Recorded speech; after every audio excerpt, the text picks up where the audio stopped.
Hello again and welcome to the Football Spy Files, where we take another in-depth look at the Premier League side that you support and examine what they need ahead of the new season. Today it's the turn of Manchester United. They've got the squad, they've got the depth, but do they have the quality? If you're a fan, then it's to be hoped they do, as Sir Alex Ferguson's gone on record as saying that he won't be buying any more players this summer. It means last season's runner-up are going to be looking for more goals from midfield than they got last season, and a better return from Berbatov and Owen up front. So let's have a look at the way we think United will line up next season. Edwin van der Sar will continue in goal as the club try and find a long-term replacement. I still think a move for the Nigeria keeper Vincent Anyema for a cut price £2 million from Hapoel Tel Aviv would solve that particular problem. At right back, Gary Neville's still good enough to cope with most Premier League sides, while Sir Alex Blood's young Fabio, or Raphael even. At left back, I like Evra. And as long as United can keep him away from Real Madrid, they'll be fairly strong in that position too. Centre half is obviously a tricky position for United. Vidic has been making noises about wanting to leave, but they've tied him to a new contract. But Rio Ferdinand's been hugely unlucky with injury, and the word is that he's going to miss the first 6 months of the new campaign with a knee problem. Chris Smalling, the boy from Fulham's got a big future, but I don't think he's the answer in the short term. Johnny Evans and John O'Shea can both play there to hold the fort, but I still think another centre-back might be in order. I've gone on record as saying that United's midfield isn't that strong, but when you look at it, it's not that bad, you know. If they play with a 4, it's Parker Nani, who was much improved player last season, on the flanks with Carrick and Anderson, maybe Scholes in midfield. Now I know Scholes is 35 and a much more realistic option would be to play Parks through the middle, perhaps with Nani on the left and Valencia on the right, but Darren Gibson appears to be coming along very nicely indeed alongside the likes of Tom Cleverley, who I understand is going to be loaned out this season.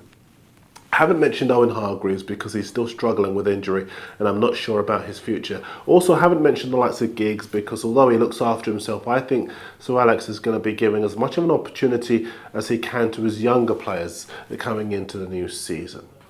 Up front as well, United have got more options than you think. The young guns are obviously Makeda and Welbeck, both of whom have improved for being in and out of the side last season. Sunderland want Welbeck, but Makeda may well be featuring in the senior side next season. Then obviously you're looking for Owen to prove that he's worth the chance that United have taken on him, and for Berbatov as well to take the pressure off Rooney by weighing in with some more goals. Of the young players to come into the team, I think the striker Mamadou Diouf's got a good eye for goal, and the under-18 striker Joshua King is maybe an outside bet for a few games too. For me, you can buy all the players in the world, but United have got the mix between youth and experience that you need, and I think they will run Chelsea close yet again this coming season. I actually see them finishing second and maybe lifting a domestic cup competition. Let me know whether you agree with me or not. Now let's have a look at some of your Manchester United teams and the way you want them to line up next season. This is Harry Schwir's United 11. He's got Chris Smalling already in the back four ahead of Rio Ferdinand, John O'Shea or Johnny Evans, which is a massive call in my opinion. He's also got the controversial 17-year-old Paul Pogba in at defensive midfield. I think you've got that all wrong. He's not ready at all, and I'd put an Anderson or maybe a Carrick in there, maybe even a John O'Shea. Anderson's in front of Pogba with an ambitious move for Mesut Ozil ahead of him. Then in the wide positions, he can't decide between Hulk or Balotelli on the left, Makeda on the right and Rooney up front. I'm not sure about that team at all, Harry.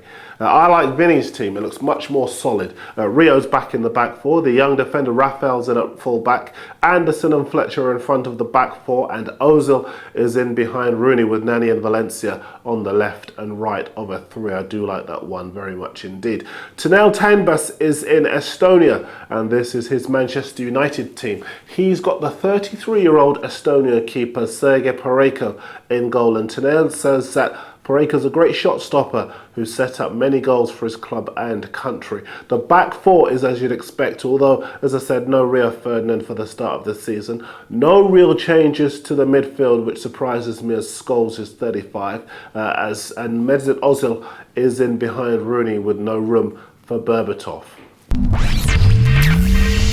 Now I've seen your teams. Let's see where you think United will finish in the coming season. The green and gold scarf obviously thinks they'll finish top, ahead of Chelsea with Arsenal third and Man City fourth.